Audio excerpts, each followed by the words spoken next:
자, 이 밖에 열성 경련에 대해서 좀 더 자세하게 키워드와 함께 살펴보도록 하겠습니다. 첫 번째 키워드 확인합니다. 첫 번째 키워드 체온 상승입니다. 이게 원인과 관련이 있는 건가요? 맞습니다. 매우 밀접하다고 봐야 되는데요. 열성 경련은 주로 열이 계속 많이 나고 있는 상황보다는 네. 열이 갑작스럽게 급격히 오르는 경우에 발생을 많이 하게 됩니다. 그렇기 때문에 체온 상승과 밀접한 연관이 있다고 봐야 됩니다. 그러면 생각해 보면 사실 감기 때문에 열이 확 오르기도 하는데 예. 그러면 감기로 인해서 또 열성 경련이 일어날 수도 있습니까? 네, 충분히 가능합니다. 그래서 열성 경련으로 보호자분들이 놀라서 오시면 나중에 좀 안정이 되신 다음에 네. 이 열성 경련의 원인이 뭐였는지를 설명을 드리는데 그 중에 원인이 감기인 경우들이 많이 있고 그걸 보호자분들한테 감기가 원인이었다라고 말씀드리면 그걸 좀 받아들이기 어려워하시는 분들이 많은데요. 근데 열성 경련이 발생하는 거는 그 원인 질환이 얼마나 중증 질환인지가 아니라 고열을 일으킬 수 있는 어떤 질환이든 경련을 일으킬 수 있는 거기 때문에 병의 중증도가 반드시 열성 경련의 발생 여부와 비례하지는 않습니다. 근데 궁금한 게 부모의 한 사람으로서 열과 경련이 어떤 연관성이 있는 건지가 궁금하거든요. 네, 그래서 고열이 일어났다는 것은 어떤 감염체가 이제 몸 안으로 들어왔다는 것인데 몸 안에 감염체가 들어오면 면역 반응이 자극을 받게 되고 그 면역 반응의 자극에 의해서 고열이 발생합니다. 네. 그 고열이 경련을 신경계의 흥분을 일으키면서 경련을 일으키게 되는 것입니다. 직접적인 원인은 열 그 자체인 거군요. 맞습니다. 열 그 자체가 경련의 원인일 경우에 열성 경련이라고 하는 것입니다. 근데 기초 체온이 아이들은 원래 좀 어른보다 높지 않습니까? 그런 것도 좀 맞습니다. 고려돼야 되나요? 그렇죠. 그래서 아이들의 기초 체온이 성인보다 높은 것은 맞고요. 보통 37.5도 정도를 미열이라고 부르는데 네. 일반적인 해열제 투여 적응증은 38.3도 정도로도 충분한데 37.8도 정도의 체온에 도달했을 때는 열성 경련 과거력이 있는 아이들의 경우는 미리 선제적으로 해열제를 투여하는 것도 좋습니다. 그러니까 한번 경험을 했던 아이들은 예. 네, 경련이 일어나기 전에 먼저 좀 열이 오른다 싶으면 해열제를 투여하는군요. 맞습니다. 그러면 열이 미쳐 오르기 전에 열성 경련을 감지할 수 있는 어떤 신호가 있긴 합니까?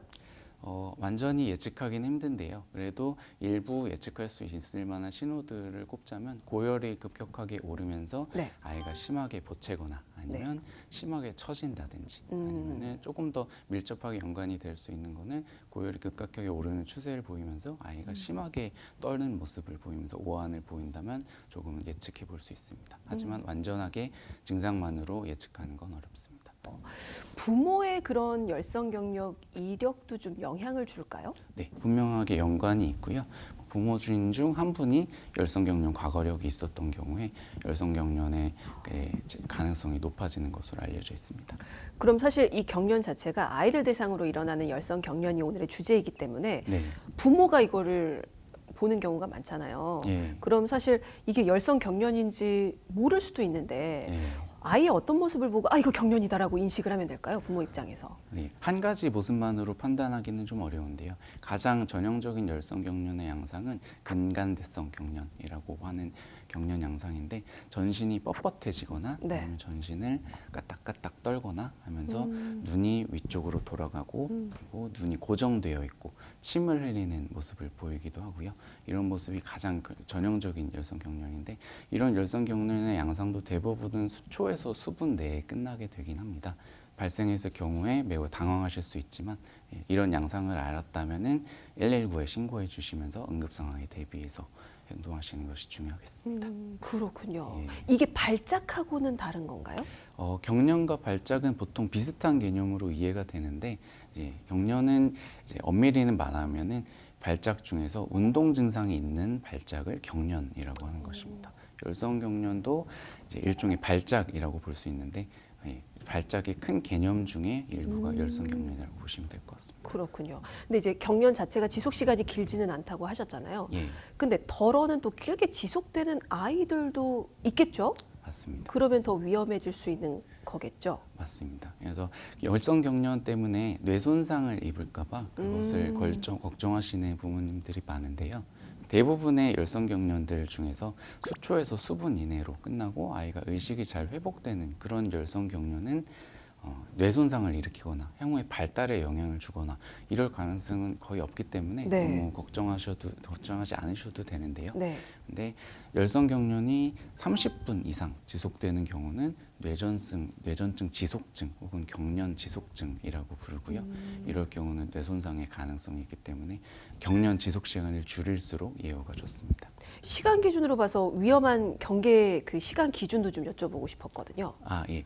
그래서 제가 오늘 15분하고 30분을 말씀을 드릴 건데 네. 15분에 대한 걸 먼저 말씀을 드릴게요. 그래서 15분은 아까 말씀드린 30분은 뇌전증 지속증의 정의가 네. 30분 이상으로 되어 있고 일반적으로 15분도 중요한 경계로 말씀을 드리는데 네네. 15분 이상의 경련을 보였을 경우에는 단순 열성 경련이 아니라 복합 열성 경련이라고 부릅니다. 그래서 복합 열성 경련은 이 발생했을 경우 일반적인 열성 경련과 달리 어떤 열 자체가 아니라 원인 질환이 있을 경우가 있을 수 있기 때문에 더 정밀한 면밀한 평가가 필요합니다. 복합 열성 경련은 구체적으로 어떤 상황일 때 해당이 되는 거예요? 네, 크게 세 가지로 말씀드릴 수 있고요. 다음 세 가지 중에 하나가 포함된다면 복합 열성 경련이라고 하는데 첫 번째가 좀 전에 말씀드린 15분 이상 열성 경련을 하는 경우 시간. 네, 혹은 24시간 이내에 2번 이상의 열성 경련을 하는 경우 그리고 전신적인 열성 경련 양상이 아니라 신체 일부분에서 열성 경련을 하는 경우를 세 가지 중에 하나가 있다면 복합 열성 경련이라고 부르고 이 세 가지 중에 하나가 있다면 원인 질환이 있을 수 있기 때문에 응급실에 가셔서 여러 가지 평가를 해봐야 될 수 있습니다. 그러면 15분 안으로 좀 멈추는 열성 경련은 그나마 괜찮은 거고, 맞습니다. 네, 15분 이상 지속되면 일단 복합 열성 경련, 네. 그리고 30분 이상 지속이 되면 또 더 위험한 거잖아요. 네. 그거는 아까 말씀해 주신 게 전부인가요? 네, 그게 이제 뇌전증 지속증이라고 네. 그 정도 시간에 지속이 된다고 하면 뇌 손상의 가능성이 있기 때문에 열로 시작했다고 하더라도 특별히 기질적 질환이 없는데 계속 멈추지를 않고 30분 이상 가는 경우도 있거든요. 네. 그래서 그럴 경우에는 뇌 손상의 가능성이 높아진다고 하고 그 이후로는 계속해서 뇌 손상을 받고 있는 상태라고 봐야 되기 때문에 30분이 넘어서 열성 경련이 멈추지 않으면 예후가 점점 나빠진다고 봐야 됩니다.